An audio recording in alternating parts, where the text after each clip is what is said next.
Myself, Arvind Kumar Dubey, teacher of English in Government Girls High Secondary School, Nagaon, Chhatarpur, MP.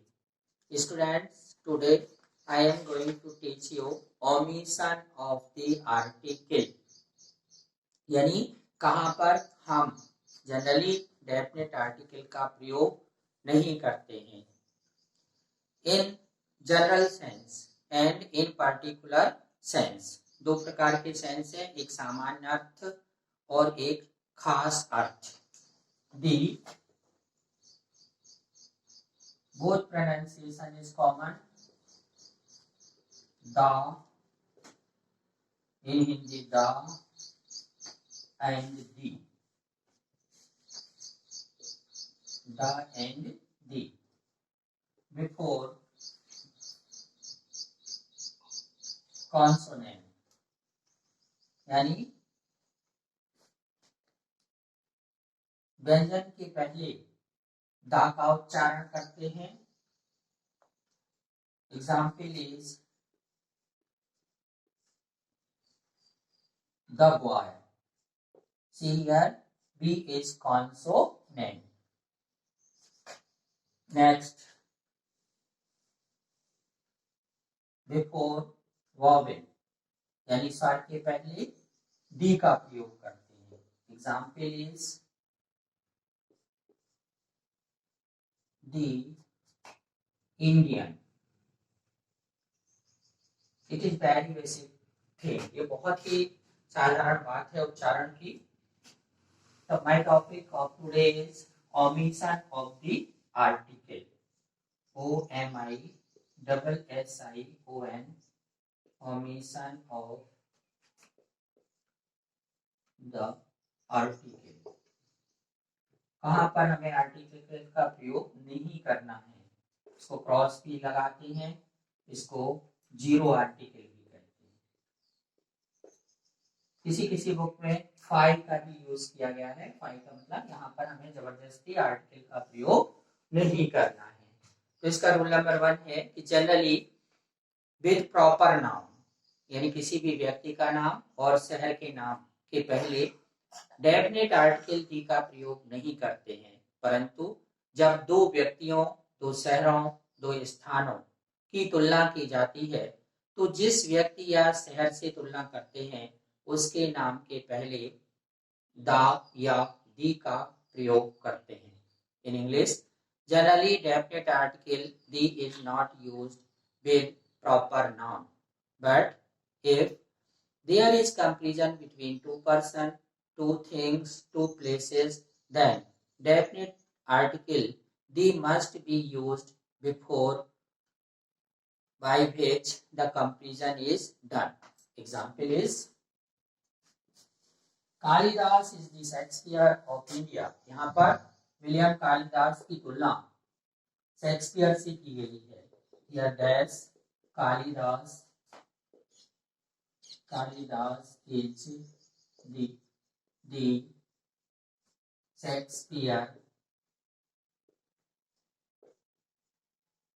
Shakespeare of India. दो poet की तुलना की गई है, एक इंडिया का है, एक अपना इंग्लैंड का है.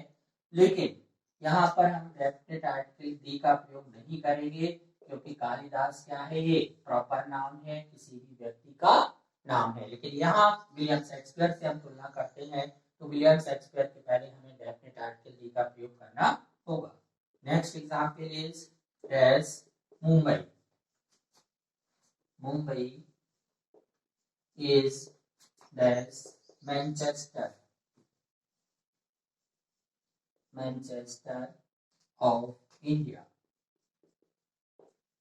Mumbai is Manchester of India. जिस तरीके से भारत में मुंबई शिल्प प्रधान नगर है, इसी तरीके से मैनचेस्टर भी शिल्प प्रधान नगर है. तो दो शहरों की तुलना की जाती है तो मुंबई के पहले क्रॉस आएगा या जीरो आर्टिकल आएगा और मैनचेस्टर के पहले हम डेफिनेट आर्टिकल दी का प्रयोग. Are you understanding? Rule number 2, सामान्यतया comparative degree of the adjective यानी विशेषण की तुलनात्मक अवस्था के पहले दा का प्रयोग नहीं करते हैं. परंतु जब एक ही सेंटेंस में डबल कंपैरेटिव एडजेक्टिव प्रयोग किए जाते हैं तो फिर हम दोनों के पहले डेफिनेट आर्टिकल दी का प्रयोग करते हैं। Generally with comparative degree, definite article D is not used. We know definite article is used before superlative degree of the adjective. परंतु जब एक ही सेंटेंस में डबल कंपैरेटिव एडजेक्टिव प्रयोग किए जाते हैं तो दोनों के पहले हमें दी का प्रयोग करना है। एग्जाम्पल इज डैश लीजिए, one has dash one wants. ये बेसिक टेंडेंसी है जिसके पास जितना होता है उसकी चाहत और ज्यादा बढ़ती है। Here the more one has, the more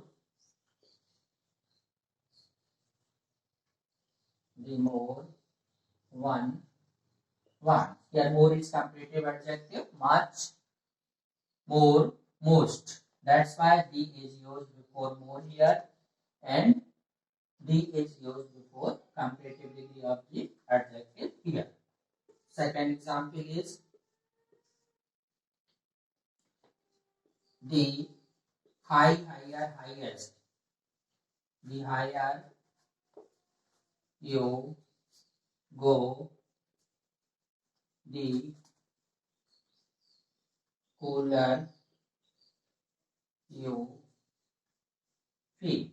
यानी जितनी ऊंचाई पर आप जाते हैं उतनी ही ज्यादा आप ठंडक महसूस करते हैं। High, higher, highest, here cool, cooler, coolest. एक ही सेंटेंस में जब डबल कंपैरेटिव एडजेक्टिव प्रयोग किए जाते हैं तो हम दोनों के पहले दा का प्रयोग करते हैं। Rule number third, generally the is not used with abstract noun. सामान्यतः भाववाचक संज्ञा के पहले हम दी का प्रयोग नहीं करते हैं। पर truth being unique exceptional case है, अपवाद है, डेफिनेट आर्टिकल दी का प्रयोग करते हैं। Example is honesty, honesty here cross, honesty is the here superlative degree, best policy. Honesty is the best policy. So honesty is abstract noun. Love is blind. Here love is also abstract noun. That's why the is not used. But truth, the must be used. God sees the truth but waits. कहते हैं भगवान के घर में देर है परंतु भगवान के घर में अंधेर नहीं है। तो definite article the is used with truth. Generally names of games and sports, comma, names of diseases, comma, names of regular meals, lunch, dinner, supper, comma, school, church, college, hospital, bed, prison, जो जिस purpose के लिए बनाए गए हैं, यदि उस purpose को कंप्लीट करने के लिए प्रयोग किया गया है तो फिर उसके पहले दी नहीं लगाते हैं। परंतु यदि कोई स्पेसिफिक पर्पस है तो फिर उसके पहले दा का प्रयोग हम कर सकते हैं। Example is she goes to school. यहाँ पर डेफिनेट आर्टिकल दी का प्रयोग हमें नहीं करना है। Next rule, generally with plurals, सामान्यतः बहुवचन के साथ definite article the is not used, the का प्रयोग हम नहीं करते हैं। But in particular sense definite article the may be used. सामान्य अर्थों में बहुवचन के साथ हम दा का प्रयोग नहीं करते हैं परंतु खास अर्थों में हम दा का प्रयोग कर सकते हैं। Example is birds fly. Here see words plural में, words fly in the sky. चिड़िया आकाश में उड़ती है। Here sun moon sky earth के पहले डेफिनेट आर्टिकल आएगा, लेकिन यहाँ प्लूरल के साथ जनरल सेंस में प्रयोग किया गया है इसलिए यहाँ पर हम आर्टिकल का प्रयोग नहीं करेंगे। बट इन पार्टिकुलर सेंस, खास अर्थों में, see here, the birds of Africa, the birds of Africa are larger in size। यानी अफ्रीका की जो चिड़िया हैं वो कैसी हैं, पर्टिकुलर वर्ड हैं, खास वर्ड हैं, इसलिए यहाँ पर डेफिनेट आर्टिकल द का प्रयोग हम करेंगे। लेकिन यहाँ पर वर्ड्स का प्रयोग किस सेंस में किया गया है, general sense, GENERALSENSE, here particular sense, particular sense। So today I have taught you very basic thing, कहाँ पर आपको डेफिनेट आर्टिकल द का प्रयोग नहीं करना है, इसे ओमिशन ऑफ द आर्टिकल कहते हैं, आपको ध्यान रखना है। Tomorrow I will teach you next lesson.